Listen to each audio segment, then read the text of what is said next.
अस्सलाम वालेकुम एवरीवन, मैं हूं मोहम्मद तलहा और आप लोग देख रहे हैं तलहा स्पेस एकेडमी। आज हम लोग कवर करने वाले हैं सेकेंड ईयर का लेक्चर और सेकेंड ईयर के लेक्चर में बारी है हमारे एक बहुत ही इंपॉर्टेंट टॉपिक की, जो सेकेंड ईयर के पेपर के लिहाज से बड़ा इंपॉर्टेंट है और वैसे भी मॉडर्न फेस में बहुत ही अहमियत रखता है। वो टॉपिक है विल्सन क्लाउड चैम्बर।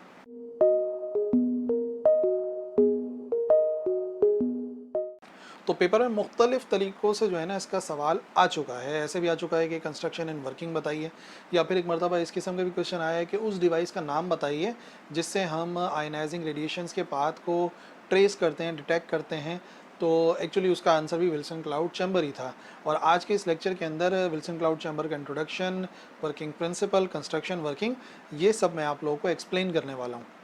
सबसे पहले विल्सन क्लाउड चैम्बर एक ऐसा इंस्ट्रूमेंट है, एक ऐसी डिवाइस है जिसका काम है आयनाइजिंग रेडिएशंस को डिटेक्ट करना। और प्लस दूसरी जो डिवाइसेस हैं वो भी यही काम करती हैं, लेकिन सबसे इंपॉर्टेंट बात जो है ना विल्सन क्लाउड चैम्बर के पास, वो ये है कि विल्सन क्लाउड चैम्बर बाकायदा आइडेंटिफाई भी कर सकता है कि रेडिएशन कौन सी है, मतलब कि अल्फ़ा है, बीटा है या गामा। और वो ऐसा किस तरीके से करता है? ऐसा वो करता है बाय ट्रेसिंग देयर पाथ, उनके रास्ते को ट्रेस करता है। बाकायदा हम फोटोग्राफ्स ले सकते हैं जिससे हम आइडेंटिफाई कर सकते हैं कि उस विल्सन क्लाउड चैम्बर के अंदर दाखिल होने वाली रेडिएशन अल्फ़ा थी, बीटा थी या गैमा थी। तो CTR विल्सन ने डिवाइस किया था, इस डिवाइस को बनाया था उन्होंने ही, डिज़ाइन किया था, कंस्ट्रक्ट करा था।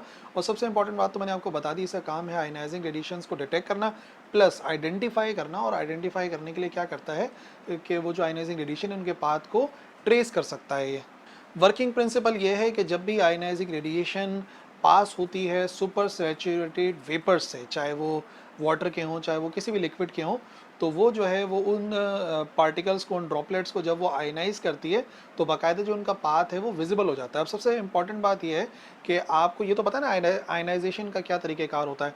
आमतौर पे सबसे एक कॉमन सी मिसाल देता हूँ कि अल्फ़ा पार्टिकल जो है वो इतना भारी होता है, वो किसी एटम से जाके टकराता है, तो टकराने के नतीजे में उसमें से इलेक्ट्रॉन्स को एमिट करवा देता है।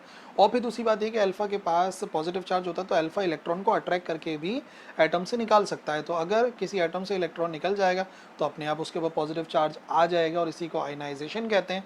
फिर एक और बड़ा इंपॉर्टेंट कॉन्सेप्ट है वो है सुपर सैचुरेटेड वेपर्स का। देखो, अगर मैं कहूँ ना कि air super saturated vapours, air के अंदर सुपर सैचुरेटेड वेपर्स भरे हुए हैं पानी के, तो इसका मतलब आप ऐसा समझ लें कि एयर जो है ना बाकायदा वो भीगी हुई होगी पानी से।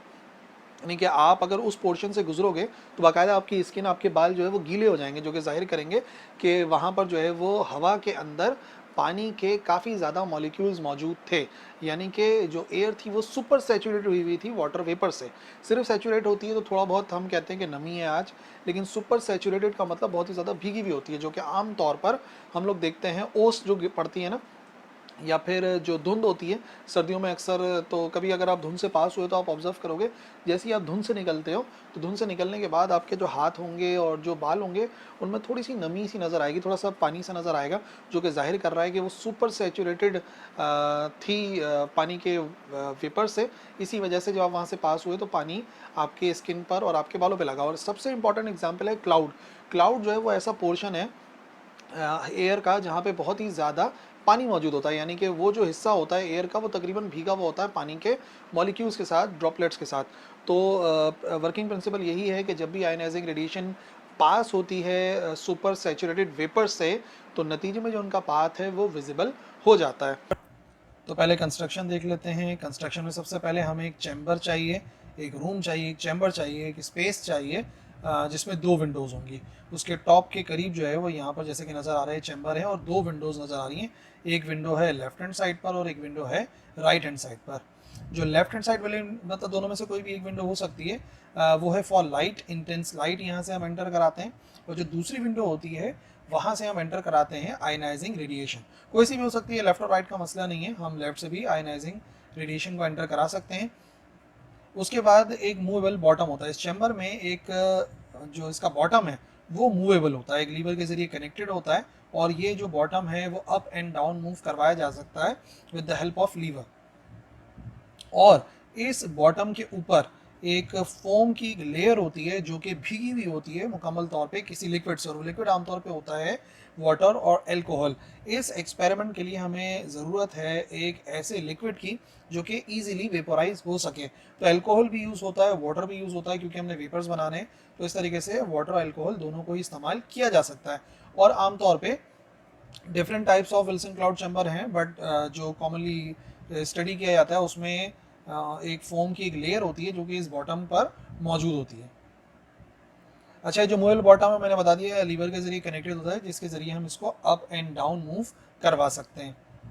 अच्छा, जो इसका छत होती है, जो टॉप होती है, वो गिलास से बनी होती है, शीशे की बनी हुई छत है इस चैम्बर की, ठीक है। और इसी शीशे की बनी हुई चैम्बर के ऊपर लगा हुआ होता है कैमरा, जिसके ज़रिए हम लोग फोटोग्राफ्स लेंगे, क्योंकि मैंने आपको बताया है कि विल्सन क्लाउड चैम्बर की ये भी खास बात है कि उसके ज़रिए हम बाकायदा आइडेंटिफाई कर सकते हैं with the help of pictures कि भाई जो रेडिएशन दाखिल हुई थी वो अल्फा थी, बीटा थी या थी गैमा। तो कैमरे का यही पर्पज़ है यहाँ पर। सो कंस्ट्रक्शन में सबसे पहले एक चैम्बर जिसमें दो विंडोज हैं, दूसरे में एक मूवेबल बॉटम है जो अप एंड डाउन मूव कर सकता है। उस बॉटम के ऊपर फोम है जो कि भीगा हुआ है पानी या अल्कोहल से, कोई भी ऐसा लिक्विड जो कि इजीली वेपोराइज हो सके वो यहाँ पर मौजूद होता है। और फिर यहाँ पर चौथे नंबर पर हमारे पास ज़रूरत है एक गिलास टॉप की, और ग्लास टॉप के बाद उसी ग्लास टॉप के ऊपर यानी कि छत के ऊपर लगा हुआ होना चाहिए कैमरा, जिसके ज़रिए हम पिक्चर्स लेते हैं आयनाइजिंग रेडिएशंस की। अब आ जाते हैं वर्किंग की तरफ।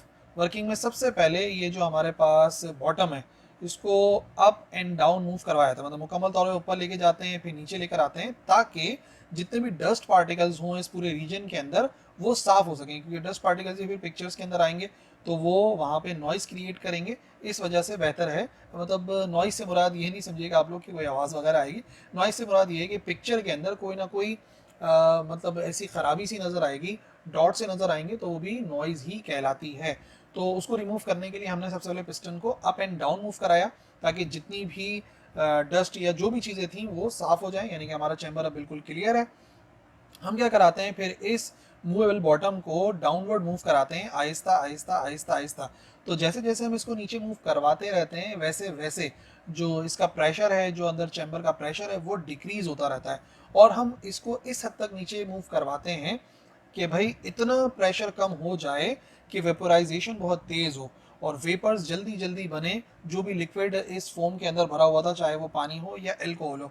क्योंकि आप याद रखिए जो इसका वर्किंग प्रिंसिपल है वो यही है कि हम यहाँ पर बनाएंगे मतलब सुपर सैचुरेटेड वेपर्स, ऐसे वेपर्स जो कि मतलब सुपर सैचुरेटेड को आमतौर पर उर्दू में हम कहते हैं भीगे हुए, ठीक है ना। यानी कि अगर मैं कहूँ कि जो एयर है वो सुपर सैचुरेटेड है पानी से, तो आमतौर पे आप ये समझ जाओ कि बहुत ही भीगी हुई सी हवा है, ठीक है। तो हम यहाँ की जो एयर होगी उसको सुपर सैचुरेटेड कर देंगे with the help of water और एल्कोहल, दोनों में से जो भी इस्तेमाल हो रहा है यहाँ पर। तो इतना हमें इसको नीचे कराना है। जैसे ही हम बहुत ज़्यादा नीचे करा देंगे तो यहाँ पर आप देखेंगे कि लिक्विड वेपराइज होगा वेपराइज होगा वेपराइज होगा, और हम इसको इस हद तक कम करेंगे प्रेशर को, यानी कि इसको नीचे की तरफ मूव कराएंगे बॉटम को, कि आप देखेंगे कि यहाँ पर सुपर सैचुरेटेड वेपर्स बन जाएंगे। और यही जो सुपर सैचुरेटेड वेपर्स हैं दरअसल वो कहलाते हैं क्लाउड। और जैसे ही क्लाउड फॉर्म हो जाएगा, एक तरफ से हम एंटर करेंगे इंटेंस लाइट और दूसरी तरफ से एंटर करेंगे हम आयनाइजिंग रेडिएशंस। और जब ये आयनाइजिंग रेडिएशंस एंटर होंगी तो डिफरेंट पाथ को फॉलो करते हुए बस जहाँ जहाँ से याद रखिए वो पास होंगी इस क्लाउड से, इन सुपर सैचुरेटेड वेपर से। तो जो मैंने आपको खुसूसियत बताई कि जब भी ये जो पार्टिकल्स हैं आयनाइजिंग रेडिएशन पास होती हैं किसी सुपर सैचुरेटेड वेपर से, तो वहाँ पे आयनाइजेशन करती हैं, और आयनाइजेशन करती हैं तो उनका जो पाथ है वो काफ़ी हद तक विजिबल हो जाता है। और उसी पाथ के विजिबल होने से हम बाकायदा आइडेंटिफाई कर लेंगे। देखो यहाँ पर ये जो इनका पाथ होगा दोनों के दोनों रेडिएशन का वो विजिबल हो जाएगा, ठीक है। और विजिबल होने के बाद जब वो पार्टिकल्स गुजर रहे हैं तो ऊपर जो हमने कैमरा लगाया उससे हम लोग लेंगे इसकी पिक्चर्स। तो यहाँ से पिक्चर्स ली जाएंगी with the help of camera. कैमरे ने पिक्चर्स ली और पिक्चर्स लेने के बाद आमतौर पर हमें तीन किस्म की पिक्चर्स मिलती हैं with the Wilson cloud chamber. सबसे पहले जो हमें तस्वीर मिलती है इस किस्म की होती है कि स्ट्रेट लाइंस होती हैं और बोल्ड लाइंस होती हैं, बाकायदा क्लियर सी नज़र आती हैं। दूसरी जो लाइंस हमें नज़र आती हैं ब्रोकन होती हैं, कर्व्ड होती हैं, तो एग्जैक्ट उतनी बोल्ड नहीं है जितना कि अल्फा पार्टिकल की नज़र आ रही थी। और तीसरी फिगर जो हमें मिलती है गैमा रेज की, अगर गैमा रेज एंटर होती हैं तो कोई भी हमें फिक्स्ड पाथ मिलता ही नहीं है, बल्कि हमें जो है वो स्कैटर्ड से कुछ डॉट से नज़र आते हैं। तो ये कैसे अल्फ़ा, कैसे बीटा, कैसे गामा है हमने आइडेंटिफाई करा। तो चलिए आइए बताते हैं इसकी एक्सप्लेनेशन में। तो सबसे पहले याद रखिए अल्फा पार्टिकल की आयनाइजेशन पावर बहुत ज़्यादा है बीटा और गैमा के लिहाज से। तो याद रखिए वहाँ पर जो जब वो वहाँ से गुजरेंगे और जो हाईली सैचुरेटेड वेपर्स थे उनको आयनाइज करके गुजरेंगे, तो वहाँ पर उनकी आयनाइजेशन ज़्यादा होने की वजह से आप देखेंगे जो उनका पाथ बनेगा बाकायदा बोल्ड बनेगा, थिक लाइन बनेगी। और दूसरी बात ये है कि स्ट्रेट लाइन भी बनेगी, क्योंकि आमतौर पे वो डिस्टर्ब नहीं होते ड्यू टू कोलिजन, मास ज़्यादा होता है अल्फा पार्टिकल का दूसरे पार्टिकल्स के लिहाज से। तो भाई हम स्ट्रेट लाइन और दूसरी बात थिक लाइंस को देख के आइडेंटिफाई कर लेंगे कि ये अल्फा पार्टिकल दाखिल हुआ है। बीटा पार्टिकल की आयनाइजेशन अल्फा के लिहाज से कम है, तो आप देखेंगे जो लाइंस होंगी वो as compare to alpha thin होंगी, पतली होंगी और ब्रोकन होंगी, टूटी फूटी होंगी, क्योंकि उतना बेहतर तरीके के साथ वो आयनाइज नहीं कर सकते। और दूसरी बात ये कि बीटा जो है उनका मास कम है, तो आप देखेंगे जब वो कोलाइड करेंगे सुपर सैचुरेटेड वेपर से तो यकीन उनका पाथ भी चेंज होगा, तो स्ट्रेट लाइन के बजाय वो मूव करेंगे कर्व्ड पाथ्स में। और गैमा रेस की जो आयनाइजेशन पावर है बहुत ही कम है, तो कोई भी डेफिनेट ट्रैक हमें ऑब्जर्व नहीं कर पाएंगे हम लोग, ठीक है, बल्कि हमें कुछ जो है वहाँ पर छोटे छोटे पार्ट से नज़र आएंगे, डॉट से नज़र आएंगे। और वो भी इस वजह से हो रहा है क्योंकि ना होने के बराबर की आयनाइजेशन करती हैं गैमा रेस, बट ये कि थोड़ा बहुत वो जो एनर्जी है वो इलेक्ट्रॉन्स को मिलेगी। तो इन इलेक्ट्रॉन्स जो वेपर्स हैं, जो भी मॉलिक्यूल्स हैं, उनके जो इलेक्ट्रॉन्स होंगे उनको मिलेगी। तो उन इलेक्ट्रॉन्स की वजह से हमें नज़र आएंगी ये जो छोटी छोटी लाइंस हमें नज़र आ रही हैं फॉर गैमा रेज। तो याद रखिए ये जो हमारे पास विल्सन क्लाउड चैम्बर था इसके ज़रिए हमने इजीली आइडेंटिफाई कर लिया कि दाखिल होने वाली रेडिएशन अल्फा है, बीटा है या गैमा है। सो आई होप सारी बातें जो है वो विल्सन क्लाउड चैम्बर से रिलेटेड आपको समझ में आ गई होंगी, कोई कन्फ्यूजन नहीं रहनी चाहिए। कोई भी कन्फ्यूजन अगर रह गई है तो लिखो कमेंट सेक्शन के अंदर, मैं इंशाल्लाह रिप्लाई करूंगा। इस लेक्चर के लिए इतना ही है, अगले लेक्चर मिलेंगे। अल्लाह हाफिज़।